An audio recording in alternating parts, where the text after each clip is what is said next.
It's Tuesday, March 13th. Well, hey, I'm Milo. It's really nice to meet you, and thank you. And This Is Us star Milo Ventimiglia. What do you sleep in? Sorry. It's fine. Thank you very much, man.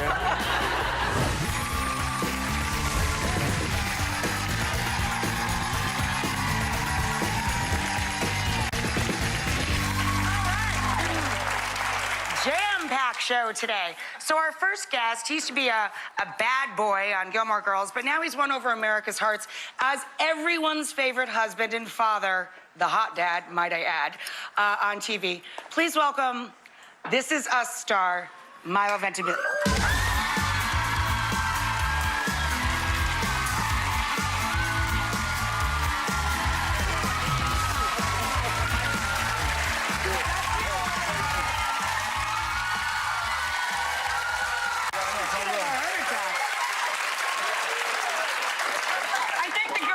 Shirt just blew out my left eardrum. It's okay. It's excitement. It's appreciated. Thank you. Thank you. So, true story. About a week ago, we're at dinner with Beth Stern. Beth and Howard Stern are very good friends of my husband. As you do, as one does. Well, we do a lot of animal advocacy work together. Okay. Beth gives my husband John probably the best compliment of his life. She says to John at dinner, "Hey, John, you look just like Milo." And like, oh my God. I never noticed. Do we look alike? John is standing right there. Hey, John. Come here. John, come here. John, come here. Sorry, I'm going over here. There we go. Well, but it looked better when I had the hair. Wait, let's make this better. Right back here. Okay.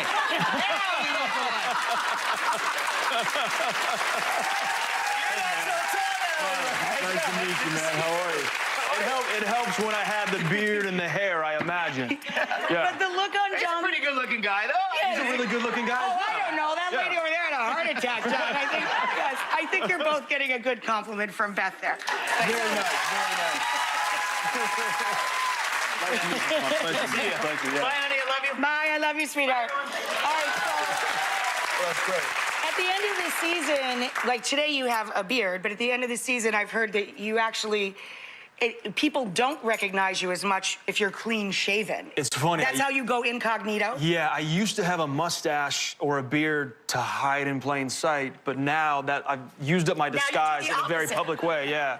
So I shave or whatnot, but I'm kind of slave to whatever character I'm playing. If I need to bulk up or trim down or have blonde hair or brown hair, whatever, it's always whatever the character needs. Have you ever been mistaken for another celebrity, other than my husband, of course? Of course. It's happened before. Oh, man, I was at an airport one time, and these very sweet teen gals walked up and said, "Can we have a photo?" And I said, "Yeah, sure." So I grabbed the camera, took a photo, and I looked very much like your husband with the longer hair and the beard. 20 minutes go by, we're boarding on the plane, the girls walk up and they go, "Yo, you're not who we thought you were." And forgive me, I'm forgetting the name of the actor. This happened a while ago, and they showed me a photo of this actor, and he had a beard and long hair, just like your husband. Right. So all of a sudden, I'm like, oh, well, hey, I'm Milo. It's really nice to meet you, and thank you, and I appreciate it. I can't believe that they went and told you.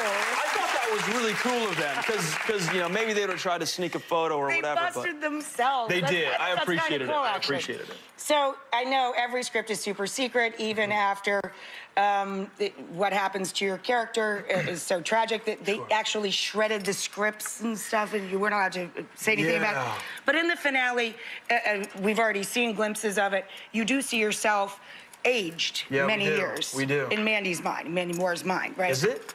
Is it in Mandy's mind? I don't know. You're projecting, right? So. You're projecting. Well, because he's dead, I'm assuming.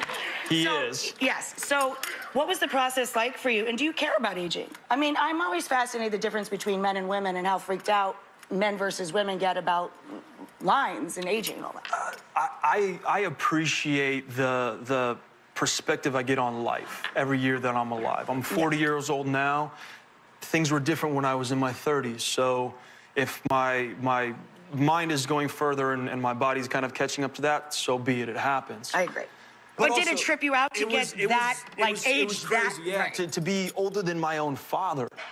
And I mean, I look at my mom and dad. My mom and dad are you know, just barely 70, and I still think of them as very young, very young spirited. But putting on the makeup and the hair and everything, and even like the little belly pad, and the way the clothes were fitting, and how I was standing and talking to my co-stars, I was, oh my God. It is trippy, right? Yeah, I couldn't get out of being that age in the time, and then, you know, going through the process. I mean, Mandy Moore does this all the time. Right. It's 3 hours to get on and an hour to take off. Yeah, and she's so patient with it. Yeah. So, you know, she's lovely. She's amazing. She's wonderfully decent. The best. Yeah.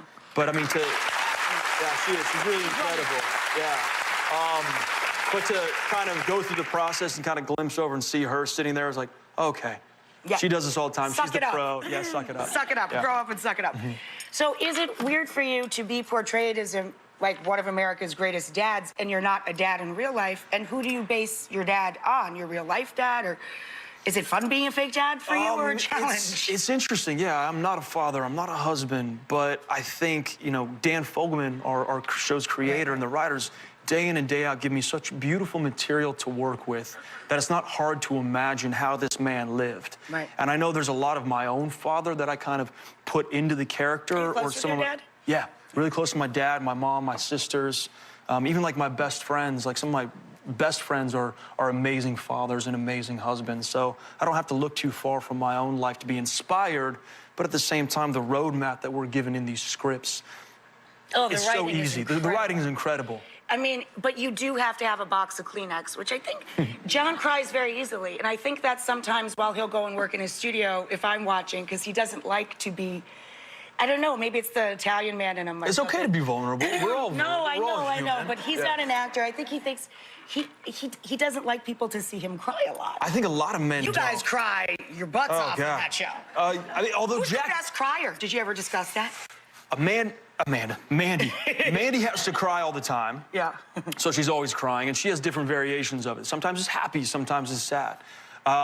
Chrissy cries all the time. Oh, she's beautiful, so and it's so funny. beautiful, but it's also so like so not contained. Not a crier in real life. And then she like, yeah, I mean, and Justin, we've seen, you know, several like painful, emotionally gut-wrenching breakdowns for him, and then Sterling has this just one tear. He's got that crazy clown tear.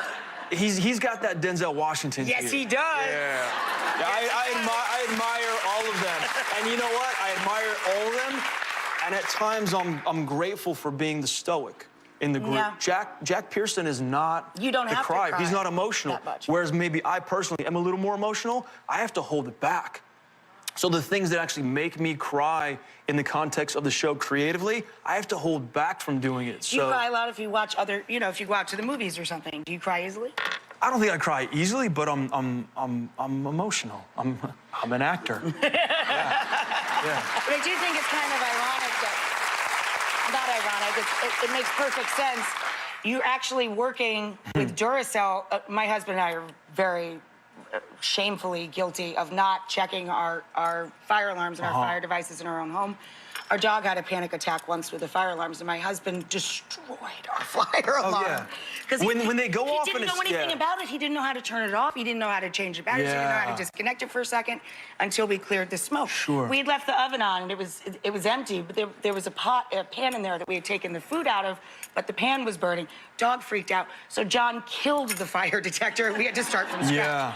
But is it because of the character and what happened to your character that Duracell offered to partner with you? It just made sense. Life imitating art kind of thing? Yeah, and kind of like circling back on itself and tumbling around in a beautiful dance. But it was one of those things that it just made sense. My father, he told me every daylight saving, he changes the batteries in his smoke detectors. Right. And so I heard it from my father. And so when the opportunity to work with Duracell came up, where we're just reminding people, hey, put a new set of Duracell batteries into your smoke detectors, do it. It's a good reminder. If you're changing your clocks, do new batteries. It's a great little mechanism to remind you. It really is. I work with Jennifer's Firefighter Foundation. Yeah. And you can't imagine how those tiny things are so important to our firefighters. It's so important to firefighters. I mean, you hear the statistic of 2/3 of every fire death is because of faulty equipment or misworking, you know, smoke detector that doesn't have proper batteries or anything. And we're all guilty of it. We don't do sure. anything until you hear it go. And then you like get a little upset dog. with it, and then you're like, oh God, destroy you beat it with a stick. And Really, it's like, no, these things are there to It's protect important. us, to save us. Very yes. important. Saving our lives. Yeah. Important. So using a little bit of the goodwill real estate that I've earned as Jack Pearson to say, hey guys, remember to change your batteries, add a set of new Duracells. It'll help out the fire. It was an easy yes. Yeah. Do you have time to take a couple of audience Yeah, of questions? course. Our audience is very excited. Of course. So we have Gianna first. Gianna, where are you? Hello. Hi. The blonde girl there. So my question is, do you ever Google yourself? Do I ever Google myself? Oh God, that's creepy. You know, I haven't in a very long time. And I got to admit, I feel like I have people that do it for me. Professionally, that I don't need to really do it. I Googled, you know, other things like, when is daylight saving? March 11th. Right. You know, knowing stuff like that. Useful things. Useful things, yeah, education. Judy, where's Judy? Judy, cute jeans, Judy. Between you and Sterling K, who can do most push-ups? Oh, man. Oh, the most push-ups. I mean, Sterling is a specimen of a human being.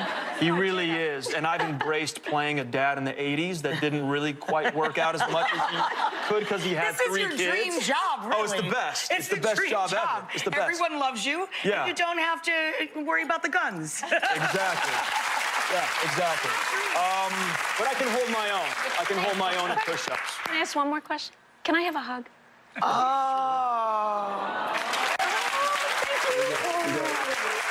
All right, give him back. Down, Judy, down.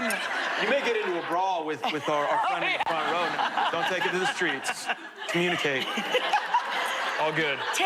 Taryn, where are you? Taryn's gonna have our last question. Hi, Milo. Hi, Taryn. So my question is, what do you sleep in? Oh. Sorry. It's fine. Thank you very much, Darren. You know, I'm depending on the climate I'm in, sometimes you gotta wear more, sometimes you have to wear less. Very artful answer. Nicely done.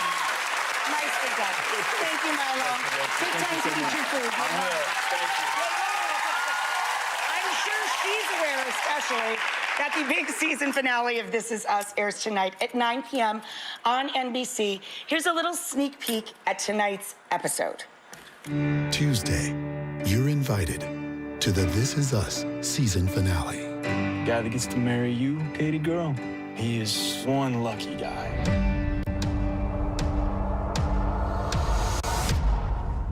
God, where did the time go back?